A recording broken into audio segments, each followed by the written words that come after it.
Hello friends, welcome to Day Trader Telugu and good evening.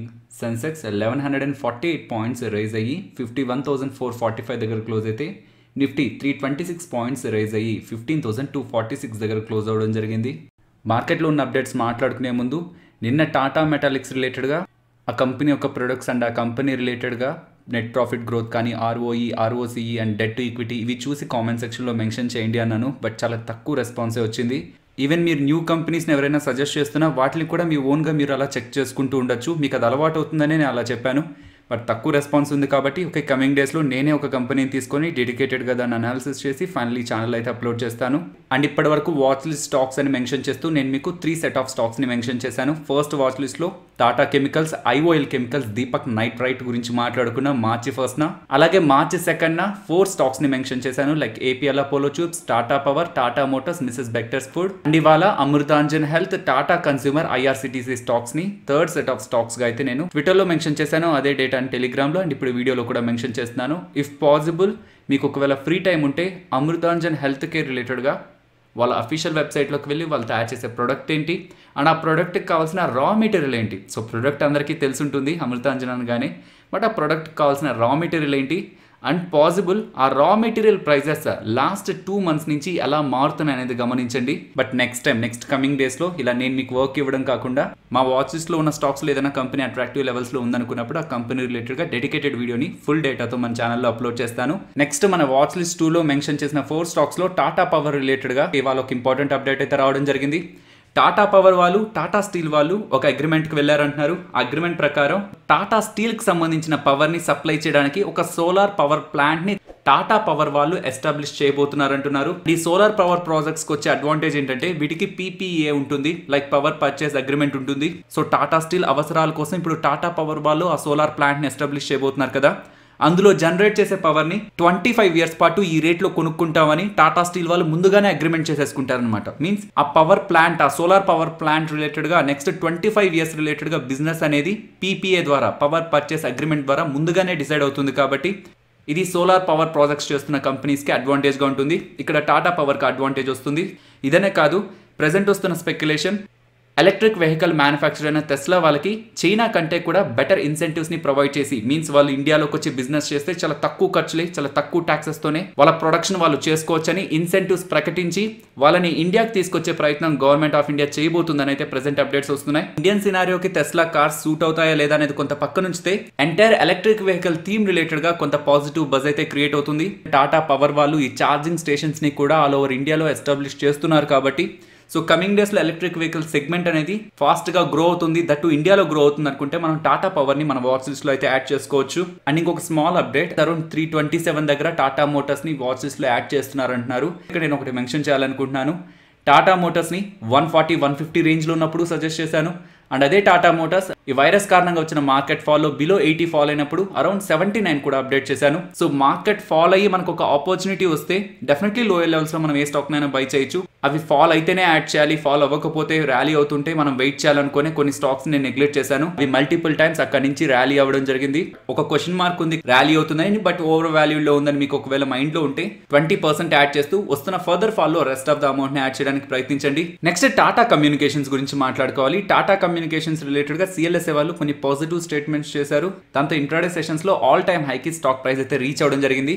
ఈ Tata communications రిలేటెడ్గా CLSA వాళ్ళు ఏం చెప్పారని మాట్లాడుకునే ముందు, టాటా కమ్యూనికేషన్స్ రిలేటెడ్గా మనకు స్టాక్ ప్రైస్ కనిపిస్తుంది కదా, సో చాలా ఎక్కువగా ర్యాలీ అవుతున్నట్టు కూడా కనిపిస్తుంటుంది కదా. ఈ స్టాక్ ప్రైస్లో నియర్లీ 30% దగ్గరగా అండర్లైన్గా వీళ్ళకి ఒక అసెట్టే ఉంది. మీన్స్ వీళ్ళకి నియర్లీ 756 acres దగ్గరగా ఆ ల్యాండ్ వాల్యూయే ఈ స్టాక్ ప్రైస్లో నియర్లీ 30% అరౌండ్ అయితే వాల్యూ చేస్తుంది. ఇదనే కాదు, ఈవెన్ టాటా కెమికల్స్ రిలేటెడ్గా కూడా మీరు జస్ట్ గూగుల్లో Tata chemicals take in Tata Sons అని సెర్చ్ చేయండి. సో టాటా కెమికల్స్ వాళ్ళకి 2.5% వాటా టాటా సన్స్లో హోల్డింగ్ కంపెనీలో ఉందన్నమాట. ఆ 2.5% హోల్డింగ్ వాల్యూవే 20,000 crores. And present Tata chemicals వాళ్ళ market capital less than 20,000 crores. And even Tata chemicals వాళ్ళకి ర్యాలీస్ ఇండియాలో కూడా 50% దగ్గరగా వాటా ఉంది. సో టాటా గ్రూప్ రిలేటెడ్గా మాట్లాడితే ఇంకా చాలా ఇంపార్టెంట్ పాయింట్స్ ఉన్నాయి. బట్ టాటా కమ్యూనికేషన్స్ రిలేటెడ్గా పాయింట్కి వస్తే వీళ్ళ క్లయింట్స్ అందరూ కూడా కార్పొరేట్స్ అనమాట. వీళ్ళు కార్పొరేట్ సైడ్ అయితే వీళ్ళ బిజినెస్ని చేస్తుంటారు. సో గ్రోత్ సర్వీసెస్ రిలేటెడ్గా డిమాండ్ పెరుగుతూ ఉంది కాబట్టి అది టాటా కమ్యూనికేషన్స్కి పాజిటివ్గా ఉంటుంది. అండ్ ఈవెన్ వీళ్ళ అప్పుల్ని కూడా ప్రీవియస్ మంత్స్ నుంచి తగ్గించుకుంటూ వస్తున్నారు. నియర్లీ 8,000 crores దగ్గరగా వాళ్ళ అప్పులను తగ్గించుకున్నారు. ప్రెసెంట్ ఉన్న రేట్ కంటే కూడా కమింగ్ డేస్లో వీళ్ళు కొంత బెటర్ రేట్తో గ్రో అవుతారని CLSA వాళ్ళు భావిస్తూ ప్రెసెంట్ ఇస్తున్న టార్గెట్ని అప్గ్రేడ్ చేస్తూ 1365కి టాటా కమ్యూనికేషన్స్ టార్గెట్ని అయితే అప్గ్రేడ్ చేయడం జరిగింది.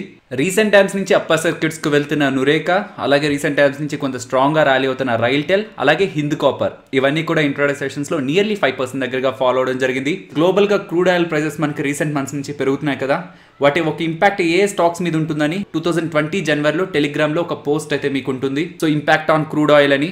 సో ఆ టైంలో సింపుల్ గా క్రూడ్ ఆయిల్ రిలేటెడ్ గా ఏ కంపెనీస్ ఇంపాక్ట్ అవుతాయని అక్కడ మీకు మెన్షన్ చేశాను.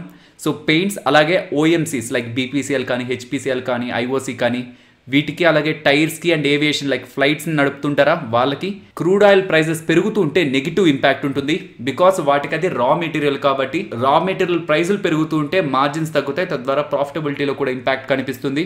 కానీ అదే క్రూడ్ ఆయిల్ ప్రైజులు పెరిగితే ఆయిల్ ఎక్స్ప్లోరేషన్ కంపెనీస్ కానీ, IT కంపెనీస్ కానీ, అలాగే ఎక్స్పోర్ట్ సర్వీసెస్ని అందించే కంపెనీస్కి అది పాజిటివ్గా ఉంటుంది. Oil exploration companies like ONGC కానీ, రిలయన్స్ ఇండస్ట్రీస్ కానీ వాటిని మనం ఆయిల్ ఎక్స్ప్లోరేషన్ సెగ్మెంట్లో చూడొచ్చు. సింపుల్ గా క్రూడ్ ఆయిల్ కారణంగా డైరెక్ట్ ఆర్ ఇండైరెక్ట్ గా ఇంపాక్ట్ అయ్యే సెగ్మెంట్స్ అయితే ఇవి. నెక్స్ట్ టాటా మోటార్స్ అలాగే అశోక్ లీలాండ్ గురించి మాట్లాడుకోవాలి. గుజరాత్ గవర్నమెంట్ నుంచి ఒక అప్డేట్ రావడం జరిగింది. మీకు గుర్తుందా, ప్రీవియస్ గా తమిళనాడు గవర్నమెంట్ రిలేటెడ్ గా మీన్స్ తమిళనాడులో బడ్జెట్ సమావేశాల్లో 12,000 బసెస్ దగ్గరగా తమిళనాడు గవర్నమెంట్ కొనబోతుందని, అందులో 2,000 బసెస్ దగ్గరగా ఎలక్ట్రిక్ అండ్ 10,000 నార్మల్ బసెస్ ని గవర్నమెంట్ కొనబోతుందని అయితే అప్డేట్ వచ్చింది. ఆ పాయింట్ ఆఫ్ టైంలో అశోక్ లీలాండ్ అలాగే టాటా మోటార్స్ అయితే కొంత స్ట్రాంగ్ గా ర్యాలీ అయ్యాయి.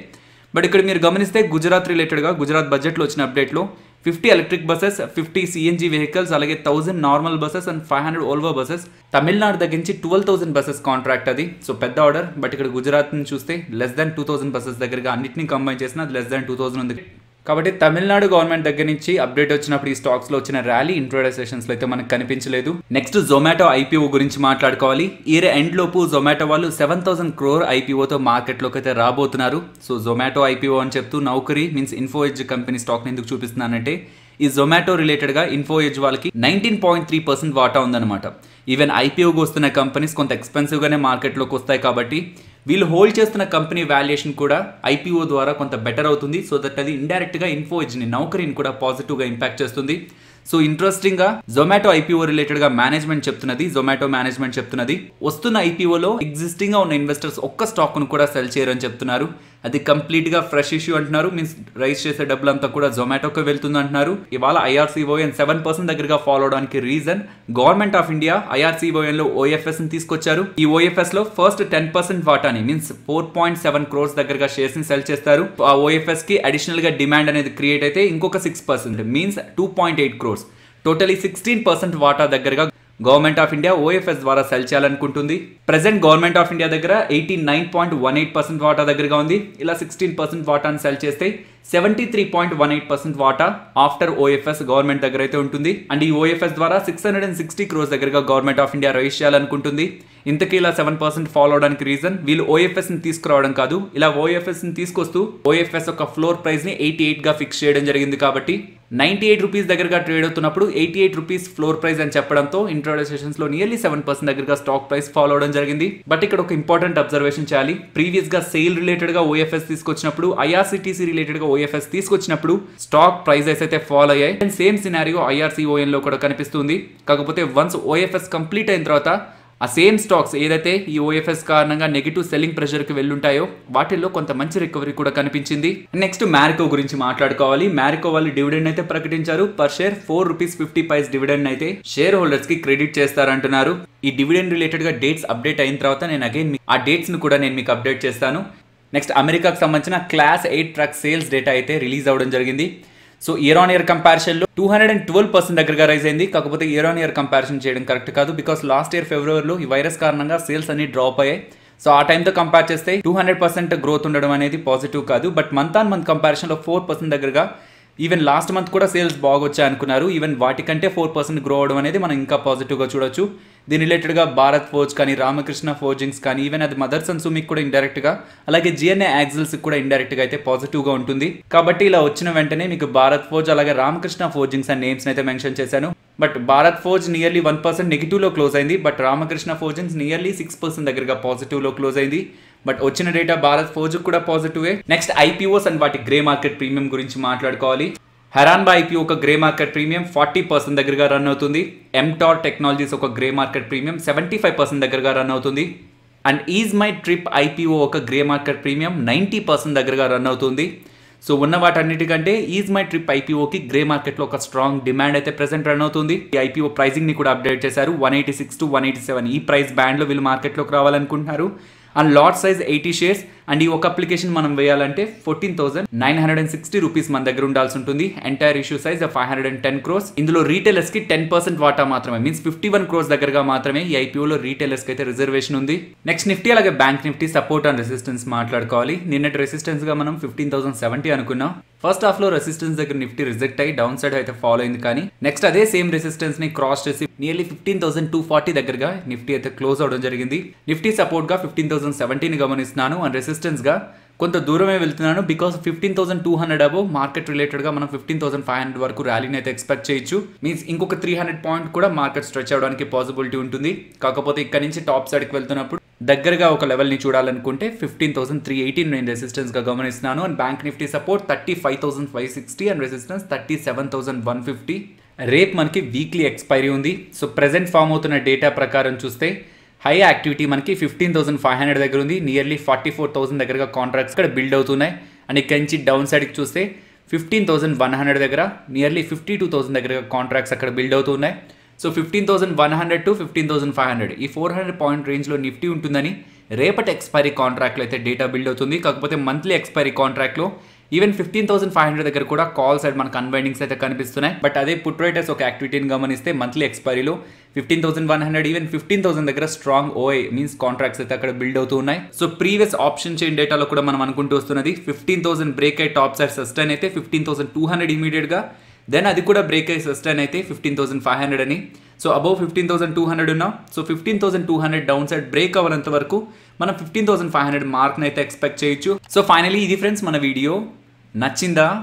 నచ్చితే వీడియోని లైక్ చేయండి ఫ్రెండ్స్. అండ్ ఈ వీడియో మన వాళ్ళకి యూజ్ అవుతుంది అనుకుంటే తప్పకుండా షేర్ చేయండి. అండ్ మన ఛానల్ని సబ్స్క్రైబ్ చేయనట్లయితే ఛానల్లో ఉన్న వీడియోస్ని ఒకసారి గమనించండి. ఆ వీడియోస్ మీకు ఇంట్రెస్టింగ్గా ఉంటే ఛానల్ని సబ్స్క్రైబ్ చేసి పక్కనే ఉన్న బెల్ ఐకాన్ కూడా క్లిక్ చేయండి. మరొక ఇంట్రెస్టింగ్ వీడియోతో మళ్ళీ మీ ముందుకు వస్తాను. అంతవరకు టేక్ కేర్. జై హింద్.